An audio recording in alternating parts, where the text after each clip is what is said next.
Welcome, everyone, to your professional development module on assistive technologies and their application and use in database research.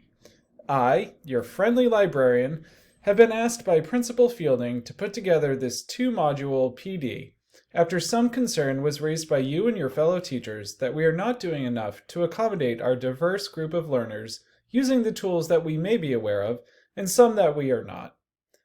It is my hope that by the end of this two-week module, you will have gained an understanding of the range of assistive technologies available to every classroom teacher through the school or the district, a survey of their applicable uses, and finally, how to use the assistive features embedded in our Gale database subscriptions.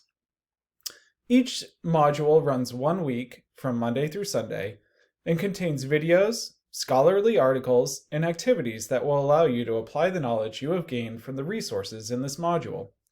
If you have any further questions, please consult the instructional material contained within each module, or reach out to me through email, or find me in the library.